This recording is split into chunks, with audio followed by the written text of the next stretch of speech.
مرحبا مرحبا مرحبا مرحبا مرحبا.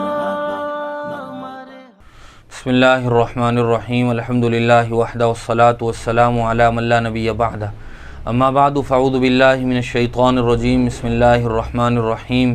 قل ان کنتم تحبون اللہ فاتبعونی یحببکم اللہ ویغفر لکم ذنوبکم واللہ غفور رحیم. وقال النبی صلی اللہ علیہ وسلم لا یؤمن احدکم حتی اکون احب الیہ من والدہ وولدہ والناس اجمعین او کما قال صلی اللہ علیہ وسلم. محترم بزرگوں، دوستوں، میرے دینی اور ایمانی بھائیوں، اللہ تبارک و تعالیٰ نے دنیا انسانیت پر بے شمار اور عظیم احسانات و انعامات فرمائے ہیں. ان احسانات کا شمار بھی ناممکن ہے. وَإِن تَعُدُّوا نِعْمَةَ اللَّهِ لَا تُحْصُوهَا. اللہ تبارک و تعالیٰ نے ان انعامات اور احسانات کا قرآن کریم میں بھی متعدد مقامات پر جا بجا تذکرہ فرمایا ہے. لیکن جس احسان کا اللہ تبارک و تعالیٰ نے بطور خاص اظہار فرمایا ہے وہ آپ صلی اللہ علیہ وسلم کی بعثت ہے. لقد من اللہ علی المؤمنین اذ بعث فیہم رسولا من انفسہم، کہ اللہ تبارک و تعالیٰ نے مومنین پر احسان فرمایا کہ ایک نبی انہی میں سے اللہ تبارک و تعالیٰ نے مبعوث فرمایا. حضور اکرم صلی اللہ علیہ وسلم کی ولادت باسعادت کے لیے اللہ تبارک و تعالیٰ نے جس مہینے کا انتخاب فرمایا وہ مہینہ ربیع الاول کا مہینہ کہلاتا ہے. ربیع کے معنی عربی میں موسم بہار کے ہوتے ہیں. گویا حضور صلی اللہ علیہ وسلم کی اس دنیا میں آمد اور ولادت باسعادت ساری دنیا کے لیے پیغام تھی بہار کا، خوشیوں کا. اسی لیے حضور اکرم صلی اللہ علیہ وسلم جیسے ہی اس دنیا میں تشریف لائے عجیب و غریب عجائبات کا ظہور شروع ہو گیا. حضرت ارباز ابن ساریہ سے ایک روایت منقول ہے. حضرت آمینہ فرماتی ہیں کہ حضور اکرم صلی اللہ علیہ وسلم جس کمرے میں پیدا ہوئے وہ کمرہ آپ کی ولادت کی برکت سے روشن ہو گیا، بلکہ وہ کمرہ ہی نہیں ملک شام کے محلات بھی روشن ہو گئے. حضور اکرم صلی اللہ علیہ وسلم کی ولادت کے نتیجے میں بہت سارے ایسے نئے واقعات کا ظہور ہوا کہ دنیا والوں نے سوچا، بہت سارے راہبوں نے اور دیگر مذہبی رہنماؤں نے اس بات کی گواہی دی کہ دنیا میں کوئی بڑا عظیم واقعہ پیش آیا ہے. حضور اکرم صلی اللہ علیہ وسلم کی ولادت ہوئی تو کسریٰ کے ایوانوں میں سال ہا سال سے جو آگ جل رہی تھی، صدیوں سے جل رہی تھی، اس دن وہ آگ بجھ گئی. حضور اکرم صلی اللہ علیہ وسلم کی ولادت ہوئی تو کسریٰ کے ایوان میں ایسا زلزلہ طاری ہوا کہ اس کے محل کے خوبصورت ترین کنگورے اور برج ٹوٹ کر گر گئے. سال ہا سال سے نہر ساوا کے نام سے جو نہر جاری تھی، آپ صلی اللہ علیہ وسلم کی ولادت پر وہ خشک ہو گئی. صدیوں سے جلی ہوئی آگ کا بجھنا یہ اس بات کی علامت اور نشانی تھا کہ اب اس دنیا سے شرک و کفر کا خاتمہ ہونے والا ہے، اس دنیا سے جہالت کا دورہ ختم ہونے والا ہے. حضور اکرم صلی اللہ علیہ وسلم جس ماحول میں اور جس علاقے میں تشریف لائے وہاں برائیوں کا عام چلن تھا، آپس میں بے پناہ دشمنیاں تھیں. سال ہا سال سے صرف انتقام لینے کی غرض سے آپس میں قبیلوں میں جنگیں چلی آ رہی تھی. مرنے والا اپنے قبیلے والوں کو وصیت کر کے مرتا تھا کہ فلاں سے میرا انتقام لے لینا. فحاشیت اور عریانیت اپنے عروج پر تھی. زنا و بدکاری گھر گھر پھیلی ہوئی تھی. شراب کا پینا عام تھا. وراثت پر قبضہ کر لینا اور عورتوں کو اس سے محروم کر دینا، بچیوں کو، لڑکیوں کو پیدا ہوتے ہی زندہ درکور کر دینا، یہ ان لوگوں کے یہاں عام بات تھی. لیکن حضور اکرم صلی اللہ علیہ وسلم کی ولادت اور آپ کی بعثت و نبوت ساری دنیا کے لیے رحمت ثابت ہوئی. اسی لیے کسی شاعر نے کہا ہے، حضور آئے تو سر آفرینش پا گئی دنیا، اندھیروں سے نکل کر روشنی میں آ گئی دنیا، بجھے چہروں کا زنگ اترا، سوتے چہروں پہ نور آیا. حضور آئے تو انسانوں کو جینے کا شعور آیا. جیسے جیسے حضور اکرم صلی اللہ علیہ وسلم اس معاشرے میں پروان چڑھتے رہے، ساری دنیا نے آپ کے عجیب و غریب کمالات دیکھے، آپ کی برکات کا ظہور دیکھا. حضور اکرم صلی اللہ علیہ وسلم کی دائی حضرت حلیمہ سعدیہ رضی اللہ تعالی عنہا عرب کے اس معاشرے اور ضابطے کے مطابق دیگر خواتین کے ساتھ مکہ میں کوئی بچہ تلاش کرنے آئی تھی تاکہ گاؤں دیہات میں لے جا کر اس بچے کی پرورش کی جائے اور پھر بعد میں نذرانہ وصول کیا جائے۔ مکہ کی گلیوں میں عورتوں نے، خواتین نے چکر لگایا، لیکن حضور اکرم صلی اللہ علیہ وسلم کو یتیم سمجھ کر انہوں نے چھوڑ دیا۔ تو ان کے شوہر نے کہا کہ جاؤ اسی بچے کو لے آؤ۔ ان کے کہنے پر حضرت حلیمہ حضور اکرم صلی اللہ علیہ وسلم جو یتیم تھے انہی کو لے آئی۔ حضور اکرم صلی اللہ علیہ وسلم کو لینا تھا کہ حضرت حلیمہ کے یہاں برکات کا ظہور شروع ہو گیا۔ وہ اپنے قبیلے سے اور اپنی بستی سے جس اونٹنی پر آئی تھی وہ اونٹنی نہایت کمزور، دیگر سواریوں سے پیچھے رہنے والی تھی، لیکن واپس جاتے ہوئے وہ اونٹنی طاقتور ہو گئی، اس کے تھنوں میں دودھ اتر آیا اور دیگر سواریوں کے مقابلے میں وہ سب سے آگے تیز چل رہی تھی۔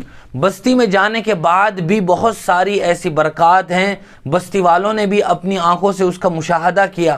حضرت حلیمہ سعدیہ سے اس کا راز پوچھا، لیکن یہ تمام برکتیں حضور اکرم صلی اللہ علیہ وسلم کی تھی۔ اللہ تبارک و تعالی نے آپ کا انتخاب فرمایا تھا۔ اللہ کے رسول صلی اللہ علیہ وسلم فرماتے ہیں، ان اللہ اصطفیٰ من ولد ابراہیم اسماعیل واصطفیٰ من بنی اسماعیل کنانہ واصطفیٰ من بنی کنانۃ قریشا واصطفیٰ من قریش بنی ہاشم واصطفانی من بنی ہاشم، کہ اللہ تبارک و تعالی نے حضرت ابراہیم کی اولاد میں سے حضرت اسماعیل کا انتخاب فرمایا۔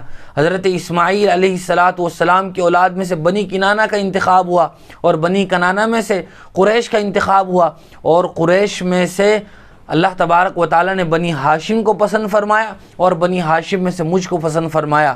آپ صلی اللہ علیہ وسلم کا اس دنیا میں آنا یہ ساری دنیا کے لیے رحمت کا ذریعہ ثابت ہوا۔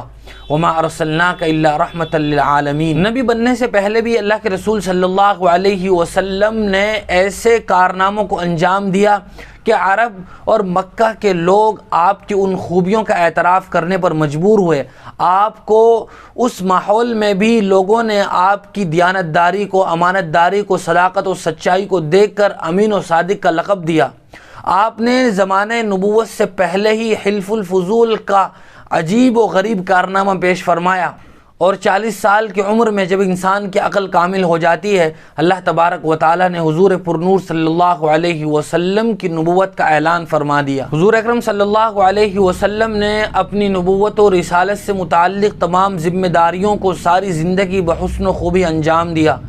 ان ذمہ داریوں کی ادائیگی میں حضور صلی اللہ علیہ وسلم کو بے پناہ مشکلات کا بھی سامنا کرنا پڑا، اپنے قبیلے خاندان کے لوگوں سے ہی مخالفتوں کا سامنا ہوا، لیکن حضور صلی اللہ علیہ وسلم اپنے سچے اور برحق مشن پر ڈٹے رہے۔ نتیجہ یہ ہوا کہ عرب کے وہ بدو جو تہذیب سے بالکل ناآشنا اور عاری تھے، وہ معاشرے کے ایسے افراد بن گئے جو صحیح معنی میں انسان کہلانے کے لائق تھے۔ علامہ اقبال علیہ الرحمہ نے فرمایا ہے، خود نہ تھے جو راہ پر اوروں کے ہادی بن گئے، کیا نظر تھی جس نے مردوں کو مسیحا کر دیا۔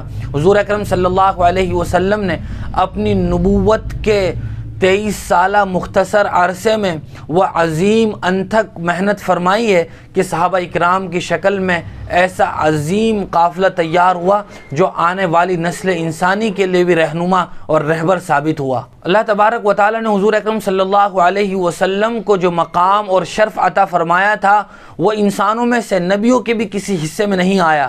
اللہ تبارک و تعالی فرماتے ہیں وَإِنَّكَ لَعَلَىٰ خُلُقٍ عَظِيمٍ، کہ اے حضور صلی اللہ علیہ وسلم ہم نے آپ کو اخلاق کے عظیم منصب پر فائز فرمایا ہے۔ اللہ تبارک و تعالی نے فرمایا وَرَفَعْنَا لَكَ ذِكْرَكَ، کہ اے رسول صلی اللہ علیہ وسلم ہم نے آپ کا آوازہ بلند کر دیا، ہم نے آپ کا ذکر بلند فرمایا۔ یہی وجہ ہے کہ اتنا لمبا عرصہ گزر گیا، حضور صلی اللہ علیہ وسلم کی ساری دنیا میں چرچے ہیں، اذان ہو یا قرآن مجید کی آیتیں ہوں، تقریر ہو یا وعظ و نصیحت ہو، حضور صلی اللہ علیہ وسلم کے تذکرے سے کوئی چیز خالی نہیں ہے۔ قرآن مجید میں جا بجا اللہ تبارک و تعالی نے اپنے نام کے ساتھ حضور کے نام کا تذکرہ فرمایا ہے، وَأَذَانٌ مِّنَ اللَّهِ وَرَسُولِهِ فَإِن لَّمْ تَفْعَلُوا فَأْذَنُوا بِحَرْبٍ مِّنَ اللَّهِ وَرَسُولِهِ وَأَطِيعُوا اللَّهَ وَأَطِيعُوا الرَّسُولَ۔ قرآن مجید میں جا بجا جہاں اپنی اطاعت اور فرما برداری کا حکم دیا، وہیں حضور صلی اللہ علیہ وسلم کی اطاعت اور فرما برداری کا حکم دیا، بلکہ حضور صلی اللہ علیہ وسلم کی فرما برداری کو اپنی فرما برداری قرار دیا۔ من یطع الرسول فقد اطاع اللہ، کہ جو رسول کی اطاعت کرے گا، ان کی سنتوں کو اپنائے گا، وہ گویا اللہ کی اطاعت کرے گا۔ حضور کی اتباع کو اللہ تبارک و تعالی نے اپنی محبت کے لیے شرط قرار دیا۔ اللہ فرماتے ہیں قل ان کنتم تحبون اللہ فاتبعونی، کہ اے نبی صلی اللہ علیہ وسلم آپ کہہ دیجئے کہ اگر تم لوگوں کو اللہ سے محبت کا دعویٰ ہے تو میری اتباع کرو۔ اور سچی بات یہ ہے کہ جن لوگوں نے بھی حضور صلی اللہ علیہ وسلم کی سیرت و سنت کو اپنایا، اللہ تبارک و تعالی نے ان کو اس دنیا میں بھی چمکایا، اور دنیا اور آخرت کی تمام کامیابیاں اللہ تبارک و تعالی نے حضور صلی اللہ علیہ وسلم کے ان غلاموں کے قدموں میں ڈال دی۔ حضور صلی اللہ علیہ وسلم سے محبت یہ ایمان کا حصہ ہے۔ حضور صلی اللہ علیہ وسلم سے سچی محبت کے بغیر ایک انسان کا، مومن کا ایمان کامل نہیں ہو سکتا۔ اللہ کے رسول صلی اللہ علیہ وسلم نے فرمایا لا یؤمن احدکم حتی اکون احب الیہ من والدہ وولدہ والناس اجمعین، کہ تم میں سے کوئی آدمی مومن کامل نہیں ہو سکتا جب تک کہ میں اس کے نزدیک خود اس کی جان سے، اولاد سے، مال سے زیادہ محبوب نہ ہو جاؤں۔ حضرت عمر رضی اللہ تعالی عنہ نے ایک بار حضور صلی اللہ علیہ وسلم کے سامنے کہا مجھے آپ سے بہت زیادہ محبت ہے سوائے اپنی جان کے۔ حضور صلی اللہ علیہ وسلم نے فرمایا کہ نہیں، ابھی وہ مرحلہ نہیں آیا۔ تو حضرت عمر رضی اللہ تعالی عنہ حضور اکرم صلی اللہ علیہ وسلم کی بات کا مطلب سمجھ گئے۔ پھر آپ نے فرمایا کہ مجھے آپ کی ذات خود اپنی جان سے بھی زیادہ محبوب ہے۔ تو حضور صلی اللہ علیہ وسلم نے تصدیق فرمائی، اور پھر آپ نے کچھ چیزوں کی تعلیم دی۔ لیکن یاد رکھنا چاہیے کہ اظہار محبت کا بھی وہی طریقہ ہونا چاہیے جو حضور اکرم صلی اللہ علیہ وسلم کی نظر میں بھی پسندیدہ ہو۔ آدمی حب رسول کا دعویٰ کرے لیکن حضور صلی اللہ علیہ وسلم کی سنتوں کو بھی پس پش ڈالے، آپ کے محبوب طریقوں سے اعراض اور روگردانی کرے، تو ایسا آدمی حب رسول کے دعوے میں بھی کبھی بھی سچا نہیں ہو سکتا۔ اسی لیے کسی شاعر نے کہا تھا تعصی الہ وانت تظہر حبہ ھذا لعمری فی القیاس بدیع، کہ تم کو اللہ سے محبت کا دعویٰ بھی ہے اور اس کی نافرمانی بھی کرتے ہو، یہ تو بالکل خام خیالی ہے۔ لو کان حبک صادقا لاطعتہ ان المحب لمن یحب مطیع، اگر تم حضور سے محبت میں سچے ہو تو ضروری ہے کہ ان کی تم اطاعت و فرمانبرداری کرو، ان کی سنتوں کو اپناؤ۔ آج بھی دنیا میں بہت سے ایسے لوگ موجود ہیں کہ جو حضور اکرم صلی اللہ علیہ وسلم سے محبت کا دعویٰ تو کرتے ہیں لیکن اظہار محبت کا جو طریقہ اپناتے ہیں وہ سراسر شریعت کے بھی خلاف ہے۔ انہی طریقوں میں ایک طریقہ وہ ہے جو ربیع الاول کے مہینے میں 12 ربیع الاول کو عید میلاد النبی کے نام سے کیا جاتا ہے۔ حضور اکرم صلی اللہ علیہ وسلم ربیع الاول کے مہینے میں اس دنیا میں تشریف لائے تھے۔ آپ کا اس دنیا میں تشریف لانا یہ اس دنیا انسانیت کے لیے بہت بڑا عظیم تمغہ بھی تھا اور اس امت کا ایک عظیم امتیاز بھی تھا، لیکن اس مہینے کی کوئی مخصوص فضیلت قرآن و حدیث میں کہیں بھی ذکر نہیں کی گئی ہے۔ لیکن اس مہینے کی یہ فضیلت ہے کہ حضور صلی اللہ علیہ وسلم کی ولادت کے لیے اللہ تبارک و تعالی نے اس مہینے کا انتخاب فرمایا۔ لیکن آپ کے اس مہینے میں ولادت کے نام سے لوگ جو خرافات اور بدعات انجام دیتے ہیں، یہ حضور اکرم صلی اللہ علیہ وسلم کے لیے بھی تکلیف کا ذریعہ ہیں۔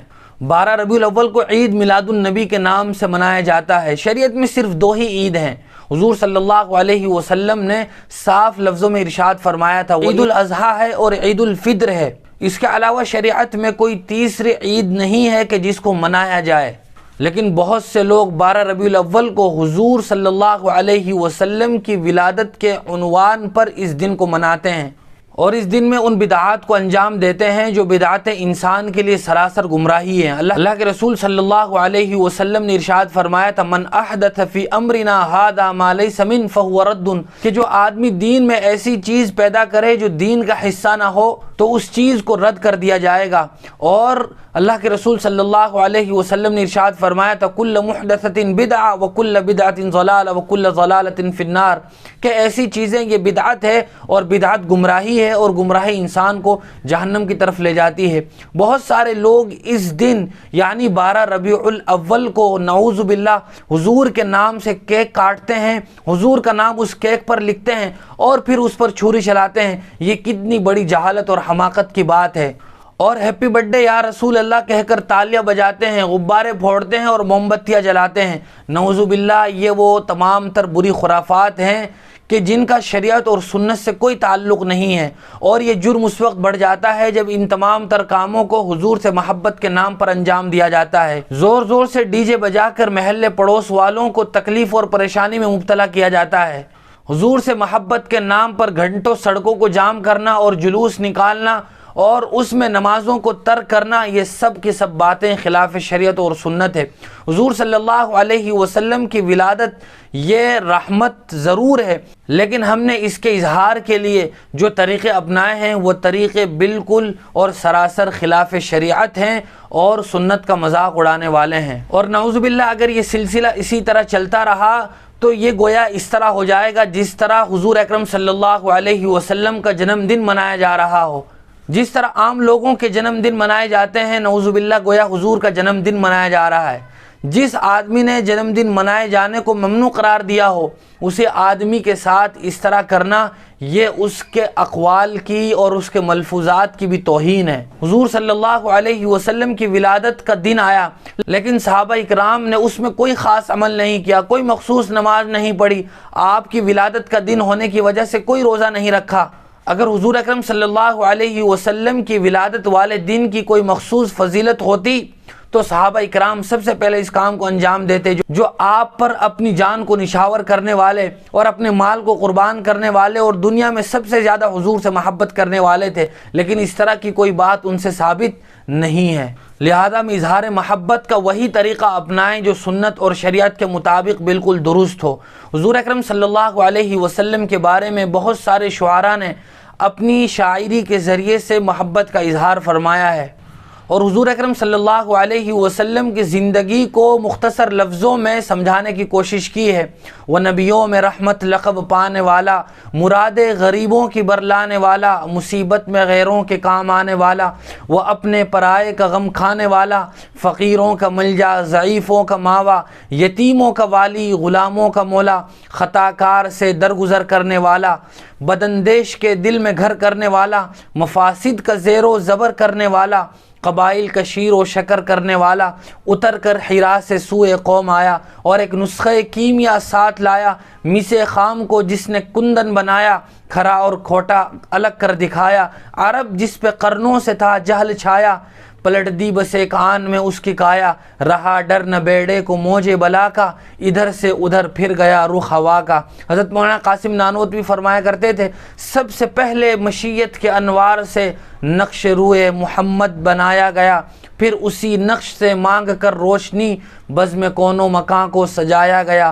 وہ محمد بھی، احمد بھی، حامد بھی، محمود بھی، حسن مطلق کا شاہد و مشہود بھی، علم و حکمت میں وہ غیر محدود بھی، ظاہراً امیوں میں اٹھایا گیا۔ مجھے کس لیے ہے وہ حشر کا غم قاسم، میرا آقا ہے وہ، میرا مولا ہے وہ، جن کے قدموں میں جنت بسائی گئی، جن کے ہاتھوں سے کوثر لٹائی گئی۔